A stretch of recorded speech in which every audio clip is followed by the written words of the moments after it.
Welcome to Take 5, your 5-minute inspirational message from Solid Rock Drogheda. We are working our way through the Old Testament. Each day a little 5-minute lesson looks at a book of the Old Testament and shows where we can see Jesus in it. And we're not just doing one lesson for each book, sometimes 2, 3, even 4 lessons on one book. And again, we're only skimming the surface here because Jesus is all over the Old Testament. He is the true subject of the Old Testament. Yeah, Abraham, Moses, David, all these guys are in there, but primarily it is about Jesus. And when we see Jesus at the center of the Old Testament, then we'll understand Jesus better and we'll understand the Old Testament better. We're in the book of Job at the moment. And I have mentioned a wonderful old book that I got hold of when I was a new Christian by Dr. Campbell Morgan, called The Answers of Jesus to Job.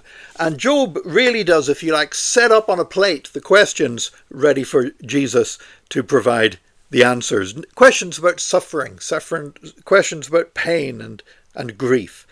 And in the book of Job, Job has some friends, by the way, who try to bring him advice, and they're worse than useless.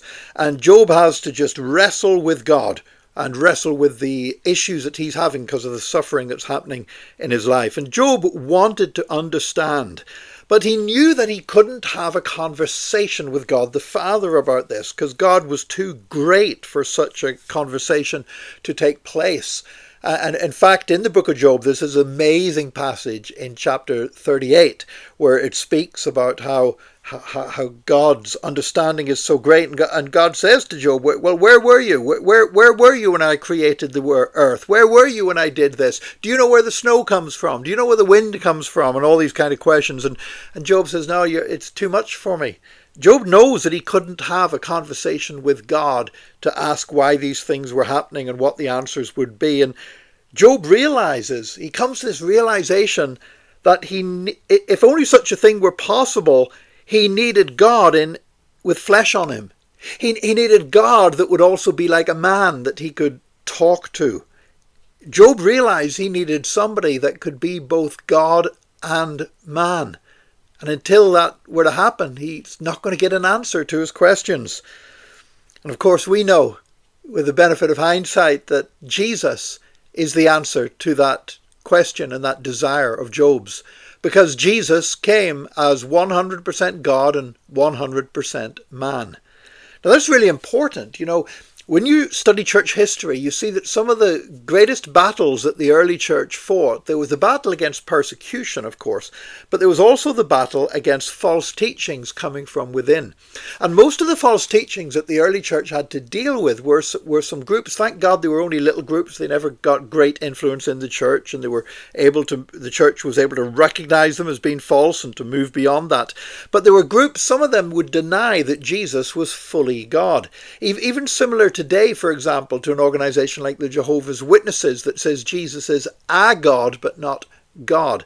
So there were these groups that would deny the full divinity of Jesus, that he was man, but he was less than 100% God. And then there were other groups that would basically say that, yeah, Jesus was God, but he wasn't really a man because that would reduce the dignity of God. And so he was only pretending to be a man. He just looked like a man.